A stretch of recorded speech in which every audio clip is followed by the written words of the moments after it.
नमस्कार, जय श्री कृष्णा, राधे राधे। आप सभी का ब्रज दर्शन व्लॉग में स्वागत करती हूँ। आज की वीडियो में हम जानेंगे महालक्ष्मी के पवित्र कथा। माता लक्ष्मी धन, समृद्धि और वैभव की देवी मानी जाती हैं और उनकी कथा सुनने से हमारे जीवन में सुख समृद्धि आती है। तो आइए माता लक्ष्मी की इस पावन कथा को सुनते हैं। तो आप वीडियो अंत तक अवश्य देखें। एक राज्य में एक गरीब ब्राह्मण निवास करता था। उस राज्य का एक राजा बड़ा ही धनवान था।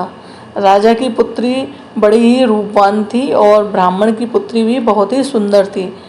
संयोग से दोनों का विवाह एक ही दिन होना तय हुआ। राजा तो बहुत ही धनवान था, तो राजा ने अपनी पुत्री के लिए दहेज में बहुत ही धन और सब बहुत ही जेवर, आभूषण सब कुछ दिया। और जो गरीब ब्राह्मण था उसने अपनी कन्या को अपनी श्रद्धा अनुसार जो उस पर बन पड़ा वो उसने धन दिया और खुशी खुशी अपनी पुत्री को विदा किया। फिर कुछ समय बाद अपने शादी के जैसे विवाह के बाद 1 साल के पर्व करने के लिए गरीब ब्राह्मण की पुत्री अपने मायके आई। तो रीति रिवाज के अनुसार उसने मायके में अपने सारे पर्व करे और फिर सावन के कृष्ण अष्टमी के दिन पुत्री ने अपने जैसे अष्टमी का पूजन की तैयारियां कर रही थी, महालक्ष्मी पर्व की पूरी विधि विधान से तैयारी कर रही थी। तो संयोगवश राजा की पुत्री भी वहाँ कुछ दिन के लिए अपने मायके आई थी, तो उसने उसे तैयारी करते हुए देखा और उस गरीब ब्राह्मण की कन्या से पूछा कि बहन ये तू क्या कर रही है। तो उसने उसे बताया कि बहन मैं श्रावण कृष्ण अष्टमी के पूजन की, महालक्ष्मी के पर्व की तैयारी कर रही हूँ। तो उस राजा की जो कन्या थी उसने व्रत का उपहास उड़ाया कि ऐसे ये कैसी तैयारी होती है जो तू ये व्रत की तैयारी कर रही है, क्योंकि जो गरीब ब्राह्मण था उसने की बेटी ने तो रीति रिवाज के अनुसार सारे पर्व किए थे। तो उसने उससे पूछा तूने अपने मायके में कोई जैसे शादी के बाद कोई भी पर्व नहीं किया। तो उसने कहा नहीं, मैंने तो कोई भी पर्व नहीं किया, मेरे पिता ने तो मुझे बहुत सा धन देकर विदा किया था। तो राजा की पुत्री ने उस व्रत का उपहास उड़ाया। तब महालक्ष्मी रुष्ट हुई और वो दुर्गति को प्राप्त हुई। तो उसको सुहरिया, जैसे सूहर सुहरिया होते हैं वैसे सुहरिया का स्वरूप वो प्राप्त हो गया उसे।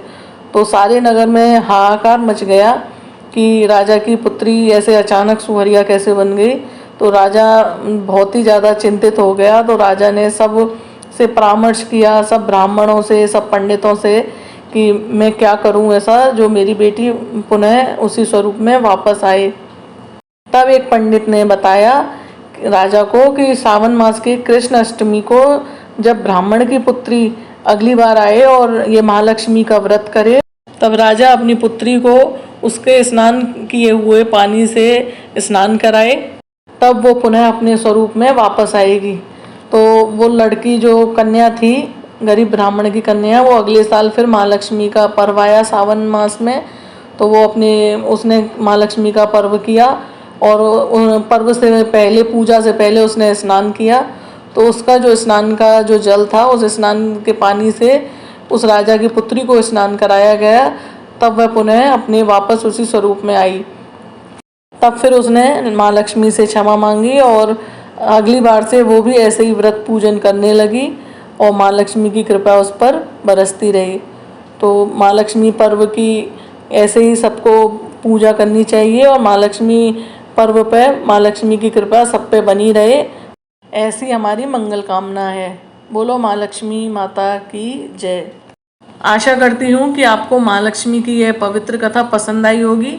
अगर आपने अभी तक हमारे चैनल को सब्सक्राइब नहीं किया है तो कृपया कर सब्सक्राइब करें और बेल आइकन दबाएं ताकि मेरी और भी हर नई वीडियो का नोटिफिकेशन आपको सबसे पहले मिले।